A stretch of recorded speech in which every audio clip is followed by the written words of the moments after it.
Bonjour à toutes et tous, bienvenue sur ethictv.fr.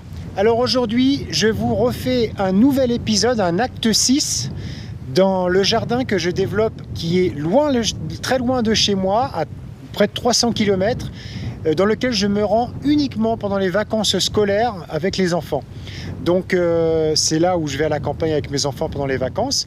Moi j'habite en Île-de-France, mais là c'est dans la Vienne. Et donc je vous ai déjà fait 5 épisodes sur ce jardin.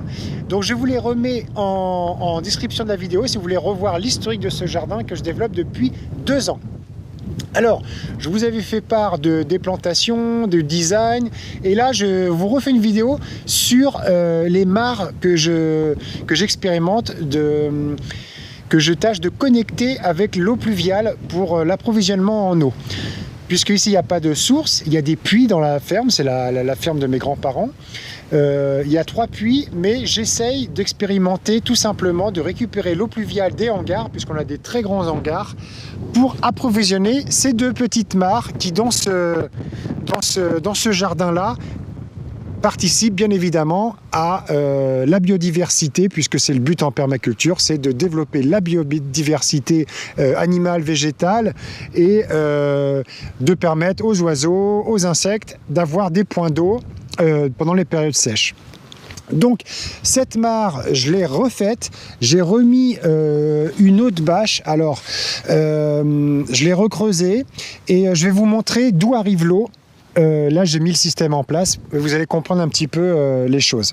Donc là je suis vraiment pas fan du fait que l'on voit comme ça la bâche noire, donc je tâche de mettre le plus de possible de matière organique. Là donc les tuiles je les ai déplacées, comme ça quand il pleut ça fait un entonnoir, ça récupère un petit peu l'eau. Bon, pas cette pente là, elle est dans le mauvais sens, mais tout du moins celle-ci.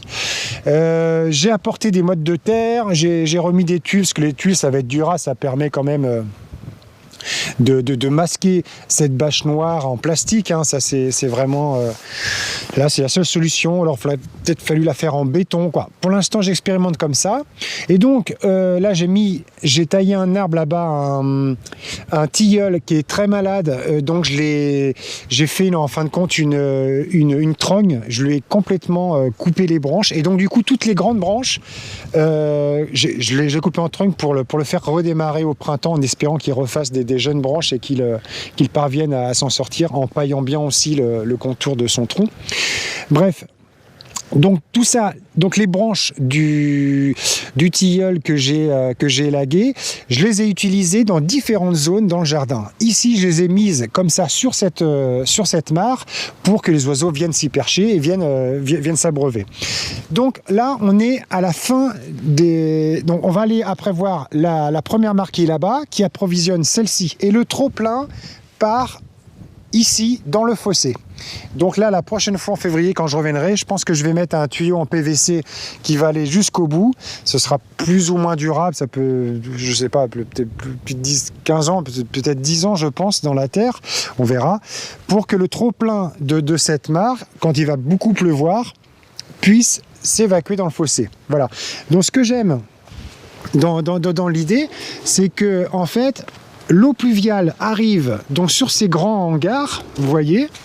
Voilà, donc le grand hangar qui sont des capacités de récupération d'eau pluviale colossales, quoi, des hangars comme ça. Là, c'est vraiment l'idée de composer avec les éléments en place. Donc, j'ai rien acheté à part cette bâche. Et voilà, ça vient approvisionner comme ça en eau la première mare. Donc, je vais vous emmener directement sur ce que j'ai fait là-bas, le petit système. Donc, vu qu'il n'y a pas de gouttière, voilà, dans la vidéo précédente, dans l'acte 5, je vous avais montré déjà, mais là, je vous montre ça en fonctionnement, ça sera beaucoup plus parlant, et ça fonctionne très bien. Donc, j'ai récupéré des vieilles tôles que j'ai coudées comme ça, je les ai tordues comme ça, retenues avec un petit grillage que j'ai trouvé. J'ai tout fixé comme ça, donc c'est très solide sur la grande tôle. Et là, j'ai ramené le robinet qui est branché à une petite pompe électrique sur l'un des puits de la ferme. Et donc en fait voilà, ça simule la pluie. Je suis venu quand il pleut, hein. Ça fait exactement ça. Donc là vraiment les 2 tôles comme ça fait un entonnoir qui vont venir remplir ce bassin. Donc ça pareil, que de la récup, hein, les parpaings, tout ça, que de la récup de tout ce que j'ai pu trouver dans la ferme, ça c'est génial. Et là donc j'ai mis un... Vous voyez, il y avait déjà un trou, et là j'ai mis un tuyau. Voilà, clac. Et donc ce trop-plein, c'est comme dans un évier, hein. Voilà, l'eau, la pluie remplit le bassin, le trop-plein va venir comme ça, voilà, passer dans ce tuyau. Donc j'ai créé une pente légère sur tout le long du grillage là. Après j'ai récupéré un vieux tuyau de mon grand-père, de son camion de laiterie. Voilà, hop, je l'ai recyclé aussi, clac. On a une belle pente comme ça, hop, hop, et ensuite, voilà, on arrive nickel dans la mare. Voilà, et là vous voyez, ça coule très bien. Et donc là, pareil, les branches de mon tilleul que j'ai élagué en trogne pour lui refaire une bonne santé, eh bien, on s'en sert pour apporter des zones comme ça sauvages, donc pour rendre cette mare le plus sauvage, parce que c'est pareil, on voit la bâche noire, ça j'aime pas du tout. Donc j'ai mis des pierres assez légères en fond pour que quand l'eau va descendre, va baisser, que les oiseaux puissent venir boire. J'ai mis des branches qui tombent aussi dans la mare pour qu'ils puissent venir se percher dessus pour aller boire. Et voilà. Donc là, j'ai fait un abri un refuge à hérissons. Je vais vous faire une vidéo juste sur ça pour vous en toucher 2 mots.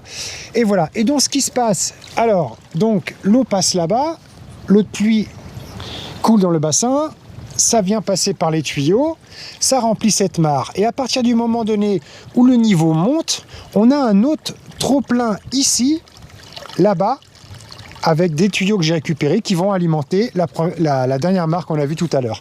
Donc voilà, donc je vous montre juste vite fait ce trop-plein. Voilà, il est là, donc c'est un vieux tuyau de planche à voile que j'ai récupéré, plus des tuyaux.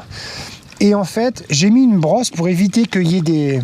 Voilà, j'ai récupéré une vieille brosse.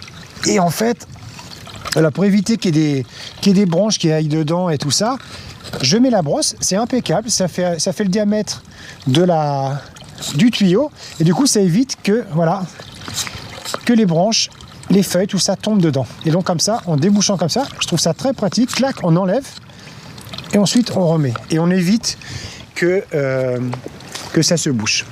Voilà, donc en tous les cas, c'est super chouette. Je suis venu en temps de pluie, ça fonctionne très bien. Voilà. Voilà donc une nouvelle vidéo dans mon petit jardin. Je suis bien content. J'ai travaillé là une semaine sur l'élaboration de cette mare. Voilà, pour lui donner un aspect comme ça sauvage, pour que la biodiversité vienne s'y développer rapidement. Ensuite, l'herbe va pousser. Ce sera très, très, très, très sympa. Et puis, je vais vous faire une vidéo sur ce refuge à hérissons que j'ai fait là. Voilà. Donc, je remercie infiniment Flavien Moras pour la post-production des vidéos, Stéphane Dion pour le développement web, l'équipe de notre association Artivisme complète, et Kadou Radadi pour la cession des droits de sa musique. Soyons tous sur la même longueur d'onde. Je veux sentir nos âmes sur la même longueur d'onde, positive et rebelle, nomades et vagabonds. Ce soir la lune est pleine, les étoiles sont fécondes. Faisons attendre le ciel quelques milliards de secondes.